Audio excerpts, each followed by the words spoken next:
Think about the youth of the Outlaws. They really tore it down to the studs after they went 1-9 last year as the Chrome, and they're off to a good start here in the playoffs. It's one of those rookies. It's Dalton Young. His first playoff goal is the first goal of the game. All Young did was put up 12 points. It just seems like he's kind of the overlooked rookie of the bunch. And everybody obviously talks about O'Neal and Bundy, and then Zawada gets a ton of touches. Young really, I think, coming out of the midfield after playing his career at Richmond, he's been a fantastic playmaker coming out of the box. His ability to win his one-on-one matchup on a consistent basis and then make good decisions thereafter. Like, you don't overthink things. No pressure on this franchise. Kind of playing with house money this year. Whips on the run. It's Zapatello straight down the alley. Ajax Zapatello. A pole goal to start for Maryland. He has really come on the second half of the season. And the Whipsnakes, they're not afraid to run in transition. You're not going to respect my game. I'm going to bury it. A little bit of energy and juice from the Whips early on. And sometimes that can make you dangerous just because you don't know any better. Like, you don't overthink things. No pressure on this franchise. Kind of playing with house money this year. Whips on the run. It's Zapatello straight down the alley. Ajax Zapatello. A pole goal to start for Maryland. He has really come on the second half of the season. And the Whipsnakes, they're not afraid to run in transition. You're not going to respect my game. I'm going to bury it. A little bit of energy and juice from the Whips early on. Whips averaged 13.5 scores per game in the regular season, second in the league behind only the Atlas. They allowed over 12 scores per game, which was second to last ahead of only California, but again, they have found an effective mix down the stretch. There's O'Neal. I mean, that's just pure power and skill. I mean, you want to talk about dodging with physicality. Drew, on this replay, watch the point of contact. Look at the head of steam that O'Neal builds up. Dunn tries to meet it, and then boom, just knocks Dunn just a hair off of his line. You can see Dunn give a little bit of ground there, and just with a shred of an angle, O'Neal sneaks it past the keeper. But I love the aggressiveness there with O'Neal dodging with physicality. Dunn was playing that defensively, almost like a left tackle, just kind of sitting there waiting to take it, and then boom. Really strong first quarter for McElroy. 4 saves, just 1 goal allowed. No chance against that one, though, as TJ Malone dunks it. Steal of the draft has his first playoff goal. Off the previous shot attempt, Manley goes to run it out. And in doing so, that forced a switch. And so now Malone's got Manley, and then they get him into another two-man game. He gets caught up in the wash on that pick by Eacock. And there's just no support or slide prepared behind the play.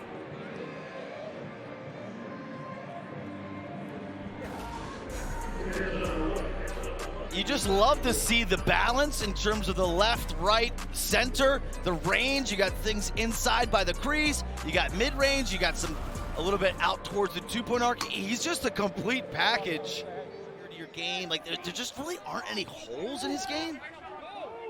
That was a conscious effort, RB, by Jim Stagnita and the coaching staff early in the season. They wanted him to touch the ball on every possession, and you see the comfort level that he has now here in the playoffs. Not to mention he's a Penn State guy playing with a lot of Terps. He's fit in quite well, and so is Dalton Young for the Outlaws. That's 2 goals for him here in the first quarter. It's the rookie show, just like we expected. Absolutely. And, of course, Dalton Young, the one guy that if you kind of forget about, he'll make you pay. Quick little change of direction to get to the middle of the field. Good things happen. when you can see the full 6x6. But he gets a clean step on Chorus right away, gains immediate separation and doesn't waste any time getting his hands back and letting it fly. Malone surveys. Chanenchuk, look out, count it. Mike Chanenchuk from the wing. He has trademarked that shot.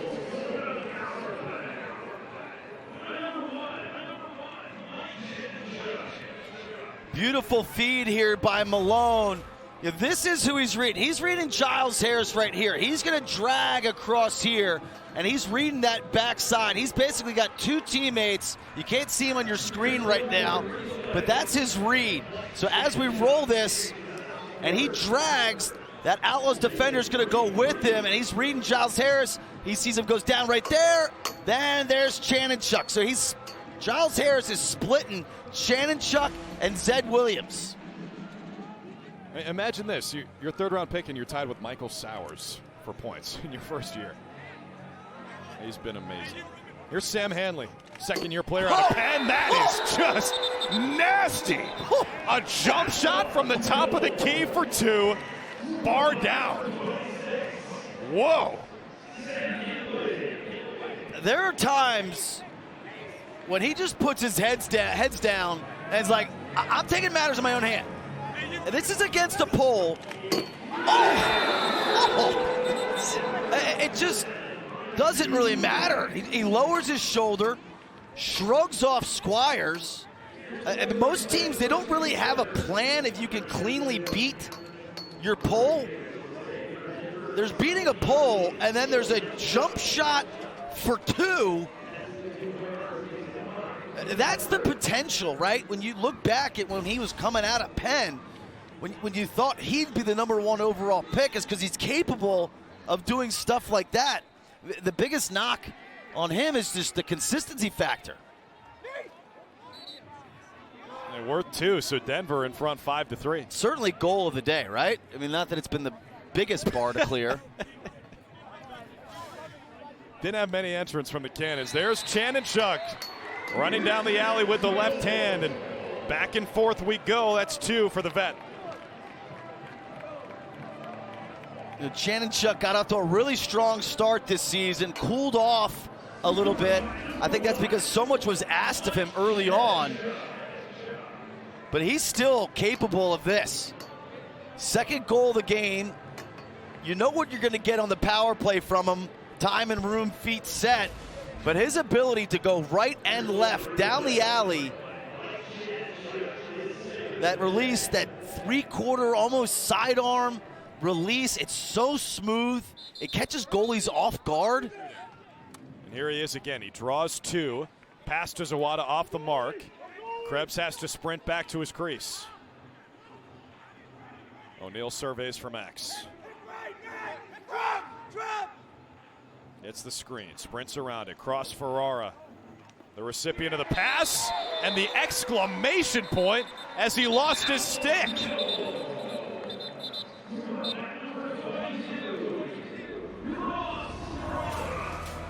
Cross Ferrara stepping up field and stepping up. Denver needed some production out of the midfield. They take him behind the cage. He takes that extra step up field, loses his stick in the process, and somehow finds a sliver of daylight on that near pipe. Conrad helping to fill the void left by Tucker Dordovic, out with a jaw injury. And Tucker, if you're watching, we hope you're feeling all right. On the mend. Here's Heacock. Count it!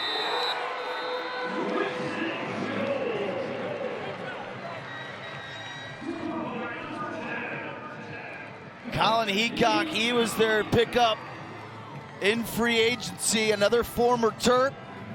You pair him with Rambo, best friends, but he's been more of a two-way kind of role this year. Jim Stagnita has really challenged him, and he has stepped up playing defense, and he's really kind of keyed a lot of their transition going from defense to offense. Here he plays in the 6-on-6 set, and this has always been a staple of his game. The step down on that left wing, he's got a hammer. It's 6-on-5 now, Maryland to the power play. Patra's goal wiped off. Outlaws back in front by 1, but only momentarily as Zed Williams cashes in on the crease. And it's a gorgeous little slip pick by Zed Williams. You're going to get all this action by Whipsnakes, and it's eventually going to reverse to TJ Malone and freeze it right here. So Zed Williams, he acts like he's going to come in and set this screen right here, and he's going to actually let Giles Harris clear this, and then in doing so, that creates this little space behind him. So Zed Williams comes in, acts like he's going to set this pick, lets Giles Harris get through it, and then he steps into that void.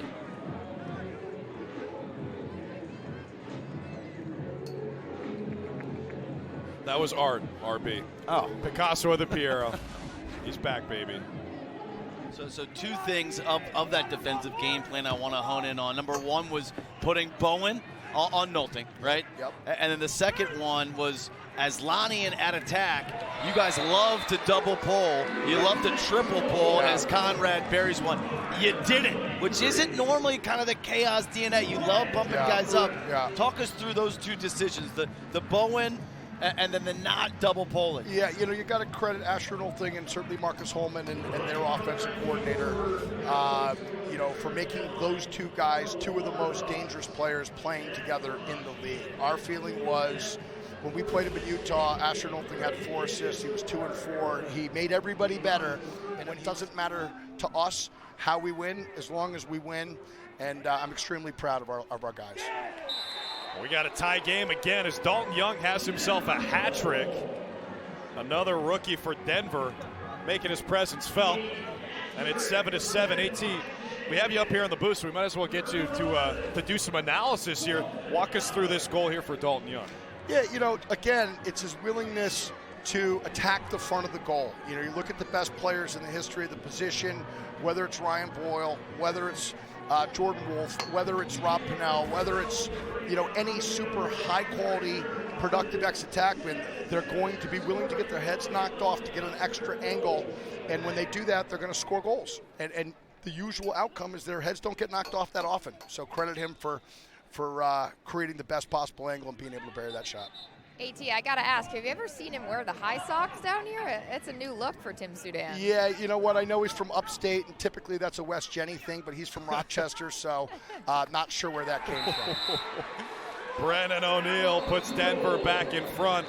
AT, thanks for coming up and joining us, man. It's been a pleasure to see you guys. Thanks for everything that you guys do, and I will look forward to hopefully seeing you guys in Long Island. We're going to thank you off, but we're going to get your opinion on this filthy Brennan O'Neill face dodge into a twister near side. Describe that in one word. I mean, the first... look at this. In one word, whose father is that? Andy Towers, good luck Saturday. Thank you, gentlemen. See you then, brother. Appreciate you. Thanks for having me on. You guys are the best. Zawada from X, now Hanley. Keep your eye on 7 in white and orange, Graham Bundy. One of the best long-range shooters in the league. There he is. A low to high top shelf missile.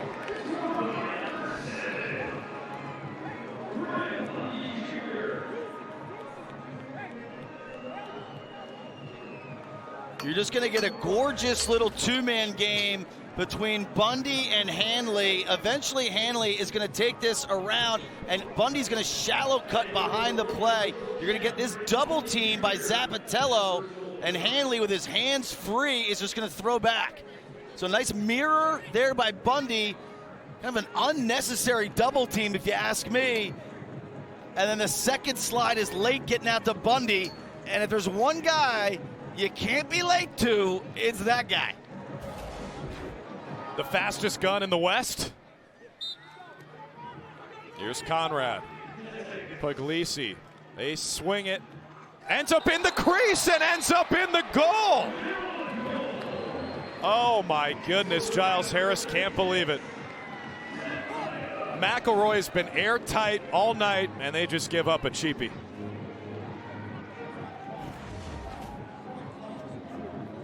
Good ball movement, but eventually the pass is thrown into the crease right here. It's a missed pass and a deflection off of Giles Harris. Williams will take it. Made it a ball game. We've stayed there. It's cruel for Owen McElroy. 16 saves, 8 goals allowed. 16 saves, by the way, one off his career high. And for that to be what he lets in, that's tough. Here's Patra. Gives the Whips the lead. Well, that's the second time tonight he has just put his head down and sprinted to the goal. That's our first goal of the fourth, and it gives Maryland a 1-goal edge. Coming out of a timeout. So Whipsnakes drew up this action for Patra, and I'm just shocked that the Outlaws don't have a slide prepared. You could see Grill after the play, like, was I supposed to go? Are you going? Like, why didn't we go here? I mean, out of a timeout, it's really bizarre that Patra's able to win that one-on-one matchup, and there's just no slide ready to go. Feet in front, Whips by 2, and it's rookie to rookie. Patra to Malone, 5 points for TJ. Remember when I asked about that slide? Well, you got to have a second slide too, Drew. You got to have a second slide prepared. So here, same action with Patra behind the cage. And you're going to see Bernhardt he just hedges for a split second. He actually doesn't even slide. He flashes as though he's going to slide, and in that moment, Patra puts the ball on Malone's stick immediately. So Bernhardt didn't even slide here. It was just kind of a fake slide, kind of a show. And Malone knows, he's like, that was beautifully timed. We got away with one. We got him right when they were trying to act like they were prepared for the Patra dodge. Still a 1-possession game. Yeah, I mean, getting that critical 3-goal margin, it just affords you a certain level of protection. The Outlaws out of their timeouts, as you mentioned, RB, they lost the challenge. Team Sudan would love to have one here. Can they get the one? They do. It's Bernhardt. Jesse Bernhardt cuts it to 11-10. And now Tim Sudan's team needs to win a faceoff. And even with the 32, even if they lose it, they'll still have a little bit of juice left. But they're so concerned with everybody around the 2-point arc that Bernhardt just sneaks inside. Hanley, a ton of trust, and like, okay, well, let's just take the one if they're giving it to us, and then let's see what Weirman can come up with. Look at this. Luke Weirman has done the unthinkable. He's hung with Joe Nardella. They got Squires all the way down on his wing towards the defensive half. And Piscino on the other side. Nardella wins it, and Staggs calls the timeout right away. I think he was yelling it right after the whistle.